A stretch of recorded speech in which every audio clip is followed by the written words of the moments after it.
오늘 주시는 말씀 시편 1절에서 18절까지 말씀입니다. 우리 한 절씩 읽겠습니다.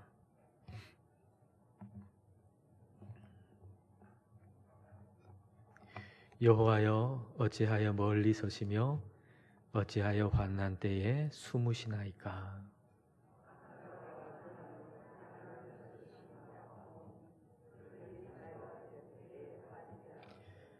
악인은 그의 마음의 욕심을 자랑하며 탐욕을 부리는 자는 여호와를 배반하여 멸시하나이다.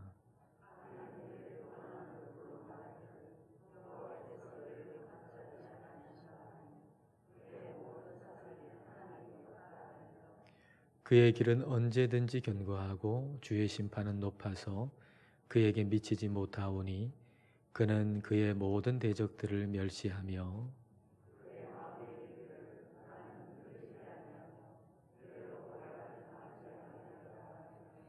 그의 입에는 저주와 거짓과 포악이 충만하며 그의 혀 밑에는 잔해와 죄악이 있나이다.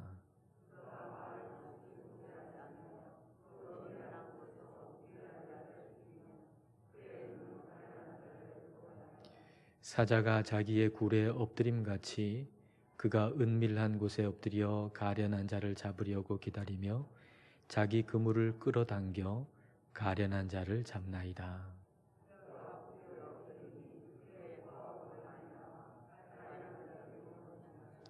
그가 그의 마음에 이르기를 하나님이 잊으셨고 그의 얼굴을 가리셨으니 영원히 보지 아니하시리라 하나이다.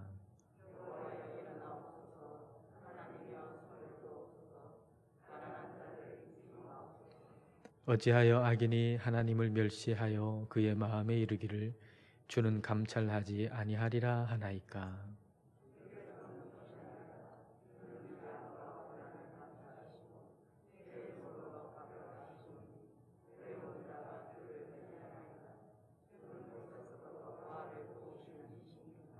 악인의 팔을 꺾으소서. 악한 자의 악을 더 이상 찾아낼 수 없을 때까지 찾으소서.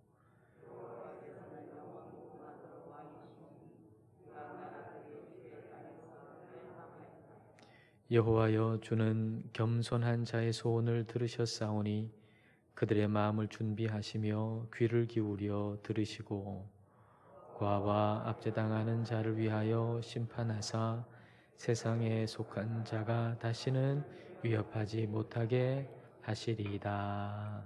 아멘. 추석 여러분 잘 보내셨는지요? 한번 인사하실까요? 하나님이 당신과 함께 하십니다. 이렇게 한번 인사하십시다. 하나님을 믿는 사람들에게 가장 힘든 것이 무엇일까요? 하나님을 믿는 사람에게 가장 힘든 것은 하나님께서 나와 가까이 계시다고 하는 것이 느껴지지 않을 때, 하나님께서 나와 함께 하신다고 하는 것이 1도 느껴지지 않을 때, 그럴 때 하나님을 믿는 사람은 가장 힘들 수밖에 없죠. 그런 어려움 1절에서 호소하고 있는데요. 1절 말씀 보면 여호와여, 어찌하여 멀리 서시며 어찌하여 환난 때에 숨으시나이까. 하나님이 지금 숨어 계신 것 같아요. 하나님이 멀리 계신 것 같아요. 지금 환난을 당하고 있는데 그럴 때면 하나님이 좀 적극적으로 도와주셔야 되잖아요. 근데 하나님께서 하나도 도와주시는 것 같지 않은 거예요. 아주 그냥 멀리, 하나님 아주 멀리 있는 것처럼 여겨지는 거죠. 우리 영적 여정에서 그럴 때가 있죠. 어떤 때에는 하나님이 정말 가까이 계신 것 같이 느껴질 때도 있지만은 또 어떤 때에는 하나님이 정말 멀리 계신 것 같은 그런 때도 우리 영적 여정에서는 그런 경험도 우리는 하게 되죠. 그러니까 하나님의 임재의 경험이 아니고 하나님의 부재의 경험을 할 때가 있는 겁니다. 우리가 항상 하나님의 임재의 경험으로만 충만하면 참 좋겠지만, 그러나 영적 여정 가운데서는 하나님의 부재의 경험도 할 때가 종종 있습니다. 자, 그럴 때 우리는 어떻게 하나요? 자, 1절을 여러분 다시 한번 보십시오. 여호와여, 어찌하여 멀리 서시며 어찌하여 환난 때에 숨으시나이까. 지금 뭐라고 부르고 있죠? 지금 말하자면은 하나님의 부재의 경험을 지금 하고 있어요. 하나님이 안 계신 것 같은 그런 경험. 그런데 지금 뭐라고 하고 있죠? 여호와여 라고 부르고 있잖아요. 여호와여. 여호와여. 여호와는 하나님의 이름이에요. 하나님의 이름을 부른다는 것은 그분의 존재를, 그분이 여기 계시다고 하는 걸 생각하지 않고는 여호와여 하고 하나님을 부를 수가 없어요. 이게 뭘 얘기해 주죠? 하나님의 부재의 경험조차도 하나님 안에서 하고 있다는 거예요. 이게 참 신비한 일이죠. 하나님의 부재의 경험을 하나님 안에서 하고 있다는 거예요. 그래서 하나님을 믿는 사람은 하나님의 부재의 경험을 할 때가 있어요. 근데 그럴 때 하나님이 없다라고 하는 게 아니고 하나님을 더 부지런히 찾는 거예요. 하나님의 부재의 경험조차도 하나님 안에서 하고 있기 때문에. 그래서 여호와여라고 부르잖아요. 하나님이 지금 없는 것 같은데, 하나님 멀리 계신 것 같은데, 근데 하나님이여 부르잖아요. 그러니까 하나님의 부재의 경험 가운데 하나님이 없다 하고 하나님을 떠나는 게 아니고 하나님을 더 찾고 하나님을 간절하게 지금 부르고 있는 겁니다.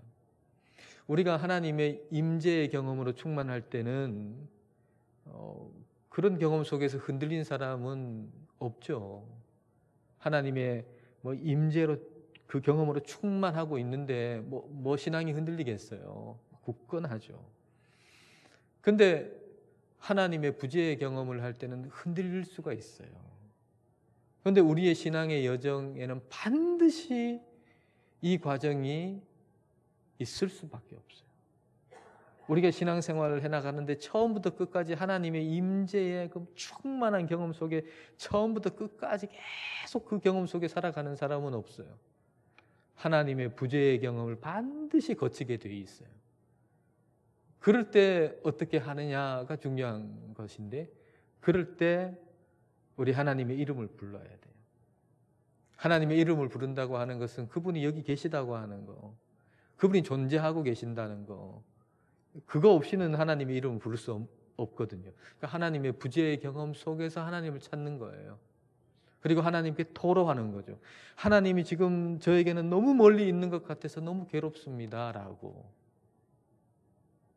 하나님의 부재의 경험 속에서 하나님 없어. 내가 지금 이렇게 어려운데, 내가 지금 병들었는데, 우리 가족이 지금 병들었는데 하나님은 하나도 안 도와주시고 하나님이 정말 계신가? 없어 하고 이제 하나님 떠날 거야. 이게 아니고, 그런 환난 가운데 하나님, 지금 제 마음에 하나님이 너무 멀리 계신 것 같고 하나님 하나도 도와주시지 않는 것 같아서 제 마음이 굉장히 괴롭습니다.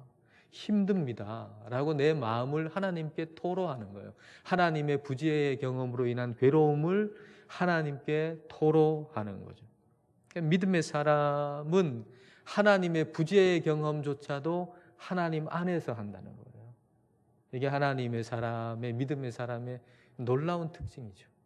근데 악한 사람은 하나님의 존재를 거부하죠. 하나님의 존재 자체를 거부하는 겁니다. 자, 4절을 여러분 보십시오. 악인은 그의 교만한 얼굴로 말하기를 여호와께서 이를 감찰하지 아니하신다 하며 그의 모든 사상에 하나님이 없다 하나이다. 악인은 모든 생각에 하나님이 없다고 생각하는 거예요.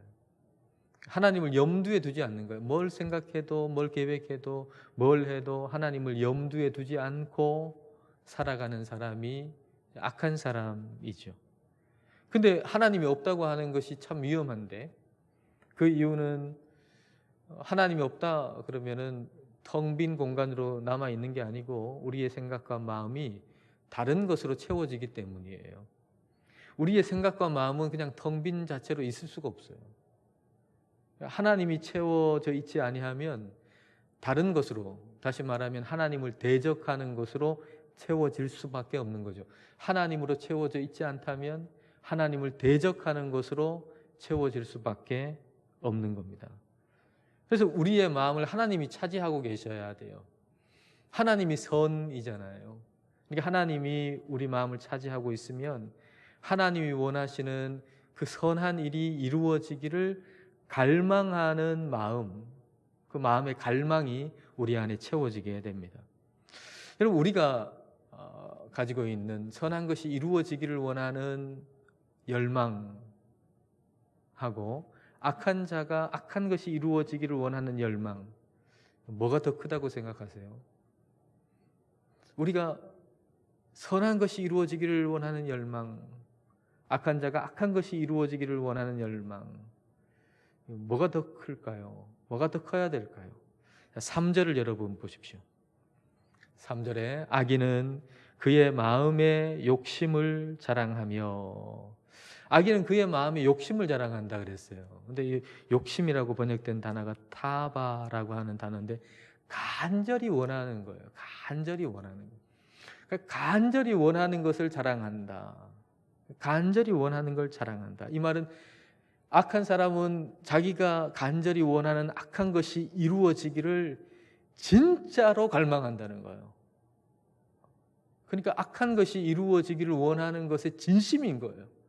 악한 것이 좀 이루어졌으면 좋겠다, 이 정도가 아니고 악한 것이 이루어지기를 진짜 100% 원한다. 그런 갈망을 가진 자들이 악한 자들이라는 거예요. 근데 선한 것을 원하는 자들의, 선한 것이 이루어지기를 원하는 자들의 그 갈망이, 그 악한 자들이 악한 것이 이루어지기를 원하는 갈망보다 더 커야 선으로 악을 이길 수 있거든요. 선으로 악을 이기려면 선이 이루어지기를 원하는 갈망이 악이 이루어지기를 원하는 갈망을 가진 사람들보다 훨씬 더 강해야 선으로 악을 이길 수가 있어요. 아프가니스탄을 탈레반이 20년 만에 다시 장악을 했잖아요. 왜겠어요? 그 탈레반의 악한 것이 이루어지기를 갈망하는 그 갈망이, 그 아프간 정부의 선한 갈망이 있었다면 그 갈망보다 훨씬 더 컸기 때문이겠죠. 그 아프간 정부에 무슨 선한 갈망이 있었겠어요? 부정부패가 가득하고. 그러니까 악한 자들이 악한 것이 이루어지기를 원하는 갈망이 막 훨씬 월등하니까 선으로 악을 어떻게 이깁니까? 악이 그냥 다 장악해버리고 마는 것이죠. 오늘 우리는 어떻습니까? 우리가 가지고 있는 선한 것이 이루어지기를 원하는 갈망이 북한이 악한 것이 이루어지기를 원하는 갈망보다 더 큽니까? 북한의 지도부가 악한 것이 이루어지기를 얼마나 갈망해요? 돈을 다 거기에 쏟아붓고 있잖아요. 악한 것에 모든 시간을 다 쏟아붓고 있잖아요. 그런 갈망보다 우리가 선한 것이 이루어지기를 원하는 갈망이 훨씬 더 크다고 할 수 있겠는가? 그래서 선으로 악을 이길 수가 있겠는가라고 하는 거죠. 어떤 분이 그 영상 하나를 이렇게 보내주셨는데, 이제 클릭을 해서 딱 열어보니까 너무 끔찍한 영상을 보내주신 거예요. 아니, 뭐 이런 영상을 보내주셨나 라고 할 정도로, 한번 열어보고 그 다음에 열어볼 수가 없을 정도로 아주 잔인한 그런 영상을 보내주셨어요. 탈레반이 그 사람들 몇 명을 무릎을 딱 꿇려놓고 총살을 하는 장면, 여과 없이 총살을 하는 장면이 그 영상에 그대로 이렇게 나타났는데 얼마나 막 끔찍하고 얼마나 놀랐는지 몰라요. 한번 클릭해서 본 다음에 그 다음에는 다시 열어볼 수조차 없을 정도로 끔찍한 그런 영상이에요. 뭐 이런 걸 뭐 보내주셨나, 이렇게 끔찍한 걸, 그렇게 생각하고 있는데 잠시 후에 그분이 다시 글을 또 하나 딱 올렸어요. 한국도 공산화되면 목사들이 제일 먼저 이렇게 되지 말라는 법이 없지요. 기도해야 합니다. 그렇게 보내오셨더라고요. 이제 아프가니스탄을 통해 가지고 하나님 우리에게 경고하시고 계신 거죠. 우리가 아프간을 위해서 기도해야 할 겁니다. 아프간을 위한 기도 지금 많이 하고 있죠. 뭐 살펴보면 아프간을 위한 기도가 뭐 수없이 영상으로 올라와요. 많이 기도하고 있어요. 기도해야 될 거예요. 근데 동시에 이 땅을 위해서도 우리는 기도해야 될 겁니다. 우리가 가지고 있는 선한 것이 이루어지기를 원하는 갈망이 악한 자들이 악한 것이 이루어지기를 원하는 갈망보다 커야만 해요. 근데 그렇게 큰 것 같지 않은 거죠. 그러면 악한 것에 장악될 수밖에 없는 거예요. 선으로 악을 이길 수가 없는 것이죠. 악한 자들이 악한 것이 이루어지기를 원하는 열망보다 우리가 하나님이 선한 걸 이루시기를 원하는 그 갈망이 훨씬 더 커야 된다는 거예요. 하나님의 사랑과 공의의 나라가 이루어지기를 원하는 갈망이 훨씬 더 커야 된다는 거예요. 그렇지 않으면 악한 것의 그 큰 덩치에 우리는 두려워할 수밖에 없어요. 우리 안에 그 선한 것을 향한 갈망이 없잖아요. 그러면 어떻게 되냐면은 악한 것의 덩치는 굉장히 커 보이거든요. 그러면 그 큰 덩치에 우리가 막 주눅이 들고 두려움에 떨 수밖에 없는 거예요. 악한 자들이 얼마나 교만한지를 한번 보세요. 5절과 6절을 여러분 한번 보세요. 그의 길은 언제든지 견고하고 주의 심판은 높아서 그에게 미치지 못하오니 그는 그의 모든 대적들을 멸시하며 그의 마음에 이르기를 나는 흔들리지 아니하며 대대로 환난을 당하지 아니하리라 하나이다. 하나님 심판은 나하고 상관없어. 나는 흔들리지 않아. 나는 흔들리지 않아. 나는 환난을 당하지 않아. 악한 자가 이렇게 생각하는 거야. 우리는 흔들리지도 않고 어려움 당하지도 않고 우리는 뭐 항상 영원토록 건재할 거야. 이렇게 생각한다는 거예요. 당당하죠. 악한 일을 하고서도 당당한 거예요. 악한 일을 하고서. 근데 믿음의 사람들이 그런 당당한 악을 보고서 악한 자들의 모습을 이렇게 보면서 악한 것이 이긴다. 악한 것이 이길지도 몰라. 그렇게 생각해서는 안 된다는 거예요. 악한 것이 이길지도 모르니까 우리가 악한 편에 가가지고 그 편에 있어야 되겠다. 그렇게 해서는 안 된다는, 거기에 가담해서는 안 된다는 거예요. 하나님의 심판이 있다는 걸 분명히 알고 공의와 사랑의 나라 하나님 편에 서야 된다는 거예요. 사도 요한이 요한계시록 쓸 때에도 막 악한 것이 기승을 부리고 악한 것이 영원할 것 같고 악한 것의 덩치가 너무 커가지고 그래서 선한 것이 다 무너질 것 같은 그런 때였잖아요. 근데 하나님이 사도 요한을 통해서 말씀하세요. 요한계시록 말씀을 보십시다. 18장 4절입니다. 또 내가 들으니 하늘로부터 다른 음성이 나서 이르되 내 백성아 거기서 나와, 거기서 나와라, 나와라. 그의 죄에 참여하지 말고 그가 받을 재앙들을 받지 말라. 바벨론으로 표현이 되는 그 악한 세력들이 너무 강대하고 너무 크고 너무 대단해 보이는데 그래서 거기에 그냥 가담해가지고 빌붙어서 살면 좀 목숨이라도 유지할 수 있고 뭐 권세라도 좀 얻을 수 있고 그렇게 살 수 있지 않을까 그렇게 생각하는 사람들이 있는 거죠. 근데 거기서 나와라! 거기서 나와라! 그래서 거기에 있어가지고 그들이 당할 악한 자들이 당할 심판을 같이 당하지 말아라 그렇게 말씀하시는 거예요. 요한계시록 18장 7절과 8절 그가 얼마나 자기를 영화롭게 하였으며 사치하였든지 그만큼 고통과 애통함으로 갚아주라. 그가 마음에 말하기를 나는 여왕으로 앉은 자요 과부가 아니라 결단코 애통함을 당하지 아니하리라 하니 오늘 본문 6절하고 유사하죠. 이 부분이 7절 하반절이 그가 마음에 말하기를 나는 여왕으로 앉은 자요 과부가 아니라 결단코 애통함을 당하지 아니하리라. 6절에 흔들리지 않고 환난 당하지 않는다. 이거 똑같잖아요. 악한 자들이 이게 정말 근거 없는 당당함이에요. 나는 어려움 당하지 않고 영원토록 건재하다. 근데 그들에게 임할 일들이 무엇인가? 8절을 보니까 그러므로 하루 동안에 망하는 게 그냥 하루 순식간에 일어난다는 거예요. 하루 동안에 그 재앙들이 이르리니 곧 사망과 애통함과 흉년이라. 그가 또한 불에 살라치리니 그를 심판하시는 주 하나님은 강하신 자이심이라. 그 악한 바벨론이 아무리 강해 보여도 누가 정말 강한 분인가? 그들을 심판하시는 하나님이 강하신 분이다. 심판하시는 하나님이 강하신 분이다. 이거 말씀하고 계신 거예요. 그러니까 우리가 하나님의 심판을 생각하고 악한 것에 져서는 안 되겠다는 거예요. 그리고 악한 것이 얼마나 은밀하게 교묘하게 우리를 공격하는가라는 것도 우리는 늘 알고 있어야 돼요. 악한 것에 져서는 안 돼요. 큰 등치에 거기에 주눅 들어서는 안 돼요. 그리고 또 하나 간과해서는 안 되는 것은 악한 것이 굉장히 교묘하고 은밀하게 공격한다고 하는 거. 이것 역시 우리가 잊어버려서는 안 돼요. 자, 7절과 8절을 보십시오. 그의 입에는 저주와 거짓과 포악이 충만하며 그의 혀 밑에는 잔해와 죄악이 있나이다. 그가 마을 구석진 곳에 앉으며 그 은밀한 곳에서 무죄한 자를 죽이며 그의 눈은 가련한 자를 엿보나이다.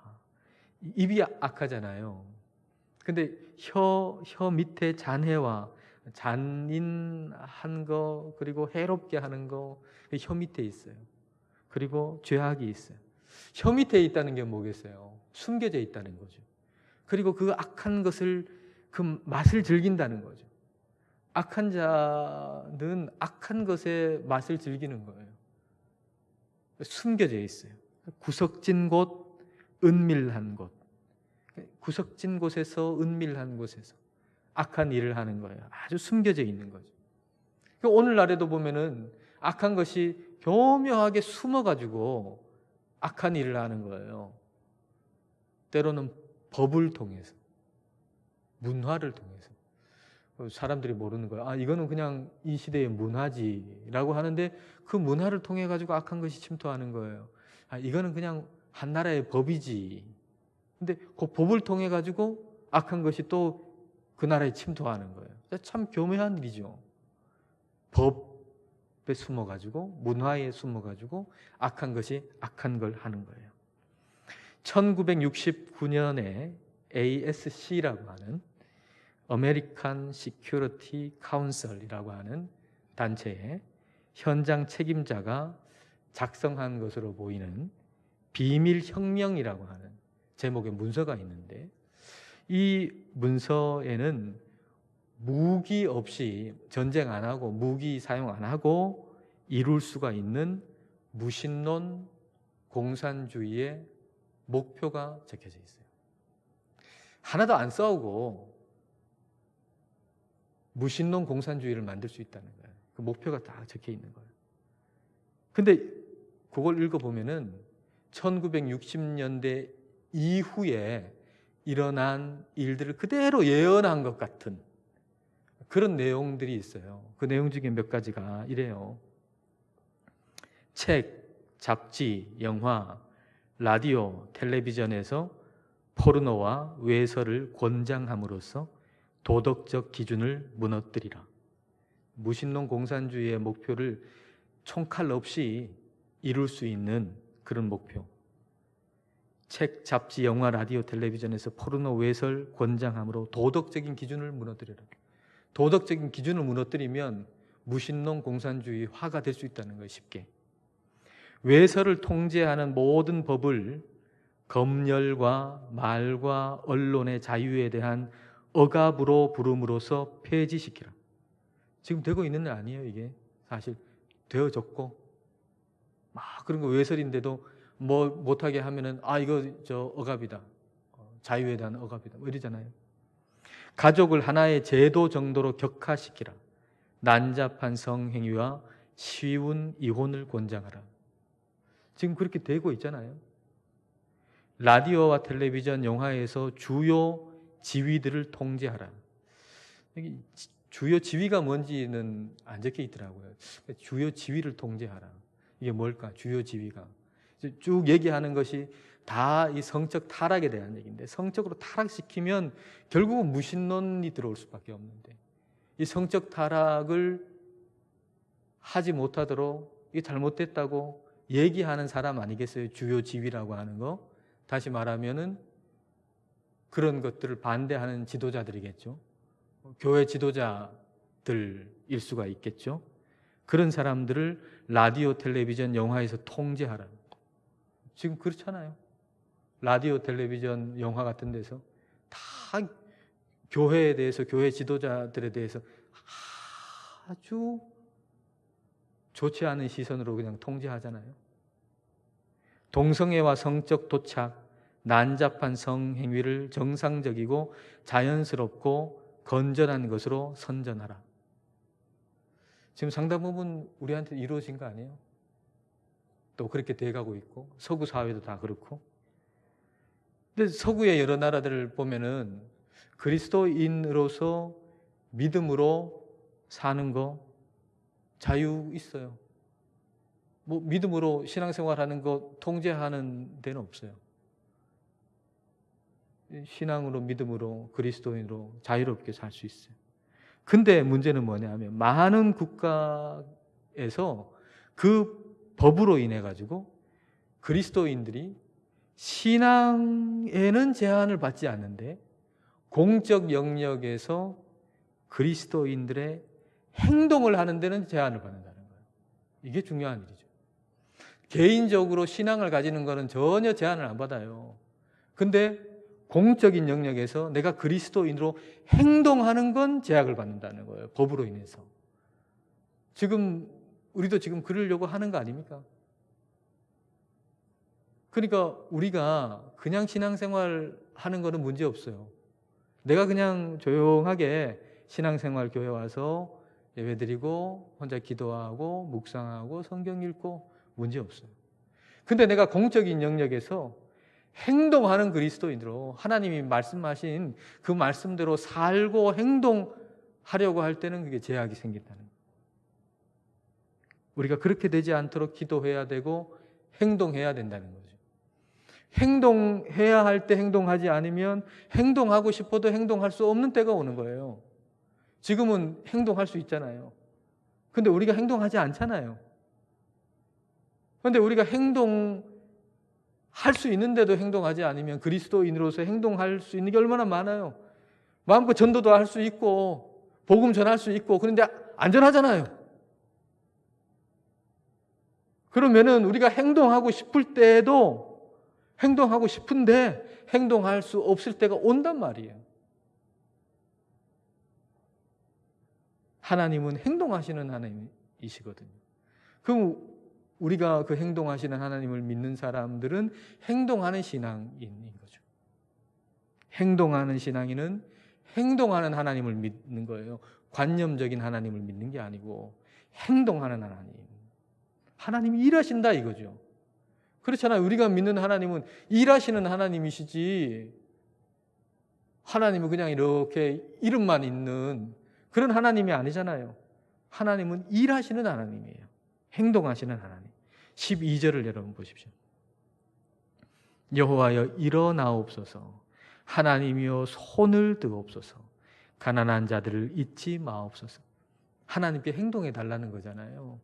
하나님 일어나십시오. 하나님 손을 드십시오.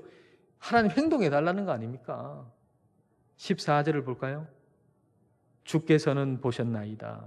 주는 재앙과 원한을 감찰하시고 주의 손으로 갚으려 하시오니 의로운 자가 주를 의지하나이다. 주는 벌써부터 고아를 도우시는 이시니이다. 주는 벌써부터 이미 고아를 도우시는 분이시다. 하나님은 이미 행동하고 계시다 그 말입니다.